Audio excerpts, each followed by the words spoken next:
ലോക്സഭാ തെരഞ്ഞെടുപ്പിൽ കേരളത്തിൽ 2 താമരപ്പൂക്കൾ വിരിയും എന്നുള്ള പ്രതീക്ഷ വോട്ടെണ്ണലിൻ്റെ പല ഘട്ടങ്ങളിലും ഉണ്ടായെങ്കിലും വോട്ടെണ്ണലിൻ്റെ അവസാന ഘട്ടത്തോടുകൂടി ഒരു താമര പകുതി വിരിയുന്നതിനിടയിൽ അസ്തമിച്ചു പോവുകയും വാടിപ്പോവുകയും മറ്റൊരു താമര പൂർണ്ണ രീതിയിൽ വിടർന്നു നിൽക്കുകയും ചെയ്തു. അത് തൃശ്ശൂരാണ്.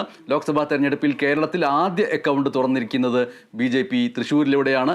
സുരേഷ് ഗോപി തൃശ്ശൂരിൽ നേടിയത് ഏകപക്ഷീയമായ വിജയവുമാണ്. ഒരു ഘട്ടത്തിലും സുരേഷ് ഗോപിയെ വെല്ലുവിളിക്കുന്ന രീതിയിൽ മറ്റ് സ്ഥാനാർത്ഥികൾക്ക് രംഗപ്രവേശം നടത്താൻ പോലും കഴിഞ്ഞില്ല. മാത്രമല്ല, കഴിഞ്ഞ തെരഞ്ഞെടുപ്പിൽ 3ാം സ്ഥാനത്തേക്ക് പിന്തള്ളപ്പെട്ട സുരേഷ് ഗോപി 74,686 വോട്ടുകളുടെ ഭൂരിപക്ഷത്തിലാണ് തൃശ്ശൂരിൽ താമര വിരിയിച്ചത്. തൃശ്ശൂരിനെ ഹൃദയത്തോട് ചേർത്ത് നിർത്തുമെന്നായിരുന്നു സുരേഷ് ഗോപിയുടെ ആദ്യ പ്രതികരണം. അതിനിടെ തോൽവിക്ക് പിന്നാലെ വീട്ടിലെത്തിയ DCC പ്രസിഡന്റ് ജോസ് വള്ളൂരിനും TN പ്രതാപനും നേരെ K മുരളീധരൻ കയർത്തു.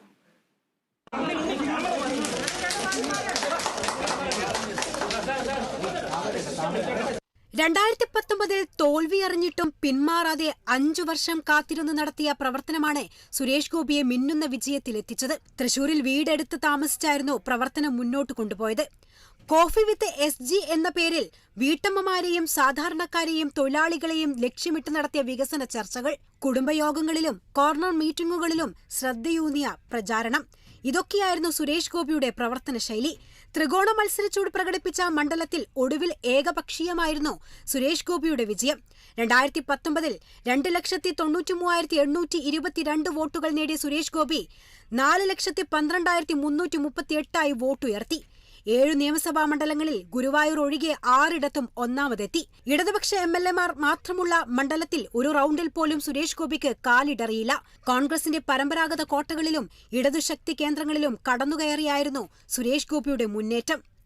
തൃശൂർ ലോക്സഭാ മണ്ഡലത്തിന്റെ ഒരു വളരെ പ്രത്യേകതരമായ ഒരു ഡെമോഗ്രാഫിക് ടെറൈൻ എന്ന് പറയുന്നത് എല്ലാവർക്കും ഞാൻ തൃശ്ശൂരിലെ യഥാർത്ഥ മതേതര പ്രജാദൈവങ്ങളെ വണങ്ങുക. അവർ മൂലം മാത്രമാണിത് സാധ്യമായത്. കേരളത്തിൻ്റെ MP ആയിട്ടായിരിക്കും ഞാൻ തൃശ്ശൂരിലെ പ്രജാദൈവങ്ങളെന്നെ അവരോധിക്കുന്നത്. കോൺഗ്രസിന്റെ വോട്ട് ചോർച്ചയാണ് BJP വിജയത്തിലേക്ക് എത്തിച്ചതെന്ന് കണക്കുനിരത്തി LDF ആരോപിച്ചു. തീർച്ചയായിട്ടും അപ്രതീക്ഷിതമായിട്ടുള്ള ഒരു റിസൾട്ടാണ് ഉണ്ടായിട്ടുള്ളത്. ഈ റിസൾട്ട് സംബന്ധിച്ച കാര്യങ്ങൾ വളരെ ആഴത്തിൽ തന്നെ ഓരോ ബൂത്ത് അടിസ്ഥാനത്തിൽ തന്നെ പരിശോധിക്കേണ്ടതുണ്ട്. കാരണം തൃശ്ശൂർ പാർലമെൻറ്റ് മണ്ഡലത്തിലെ 7 അസംബ്ലി മണ്ഡലങ്ങളിലും BJP ലീഡ് ചെയ്തു എന്ന് പറയുന്നത് അത് തികച്ചും അപ്രതീക്ഷിതമായിട്ടുണ്ടായിട്ടുള്ള ഒരു റിസൾട്ടാണ്. K മുരളീധരൻ അറിഞ്ഞാണോ അറിയാതെയാണോ ഈ ഡീല് നടന്നിട്ടുള്ളത് എന്ന് ആത്മപരിശോധനയ്ക്ക് ബന്ധപ്പെട്ട ആളുകൾ വിധേയമാക്കണം. ഒരു സ്ഥാനാർത്ഥിയെ മാറ്റി നിശ്ചയിക്കുമ്പോൾ ഇങ്ങനെ ഒരു അപകടത്തിലേക്ക് കൊണ്ടുവരാനുള്ള ഏതെങ്കിലും വിധത്തിലുള്ള ലാഞ്ചനയുണ്ടോ എന്ന് ഞങ്ങൾ സംശയം ഉന്നയിച്ചിരുന്നു.